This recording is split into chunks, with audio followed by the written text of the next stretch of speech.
আমি যাইতে তাহলে কতক্ষণ ধরে অপেক্ষা করতেছি আমরা চাঁদাবাজি থেকে আমরা দীর্ঘদিন আন্দোলন করার পর আমরা এই চাঁদাবাজ ইয়ে করতে পারছি কিন্তু মহিলা চাঁদাবাজ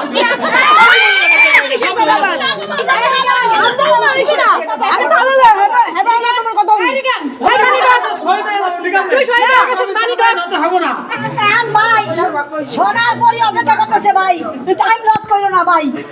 মাসিরা তো অনেক ছোট ভাই, তুমি তাড়াতাড়ি বিদায় হও, আমাদেরকে বিদায় করো, তুমি গন্তব্যস্থলে চলে যাও।